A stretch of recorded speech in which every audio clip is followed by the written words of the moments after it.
ભારતીય જનતા પાર્ટીના નવનિયુક્ત ગુજરાત પ્રદેશ અધ્યક્ષ જગદીશ વિશ્વકર્મા આજે પ્રદેશ અધ્યક્ષ બન્યા બાદ પ્રથમ વખત સુરત જિલ્લાની મુલાકાતે આવ્યા. ભારતીય જનતા પાર્ટીના નવનિયુક્ત ગુજરાત પ્રદેશ અધ્યક્ષ જગદીશ વિશ્વકર્મા આજે પ્રદેશ અધ્યક્ષ બન્યા બાદ પ્રથમ વખત સુરત જિલ્લાની મુલાકાતે આવ્યા. સુરત એરપોર્ટ ખાતે તેમના આગમન સમયે ભાજપના દિગ્ગજ નેતાઓ અને કાર્યકર્તાઓ દ્વારા તેમનું ભવ્ય સ્વાગત કરવામાં આવ્યું. ત્યારબાદ સીધા પૂર્વ પ્રદેશ અધ્યક્ષ CR પાટીલના નિવાસસ્થાને પહોંચ્યા હતા. ત્યાં તેમનો હળવો નાસ્તો કર્યો હતો.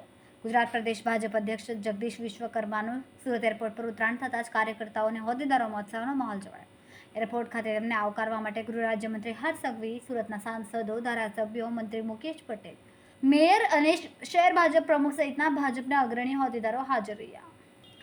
એરપોર્ટ પર સ્વાગત બાદ પ્રદેશ અધ્યક્ષ જગદીશ વિશ્વકર્મા સીધા જ પૂર્વ પ્રદેશ અધ્યક્ષ અને કેન્દ્રીય જળશક્તિ મંત્રી CR પાટીલના નિવાસસ્થાને પહોંચ્યા.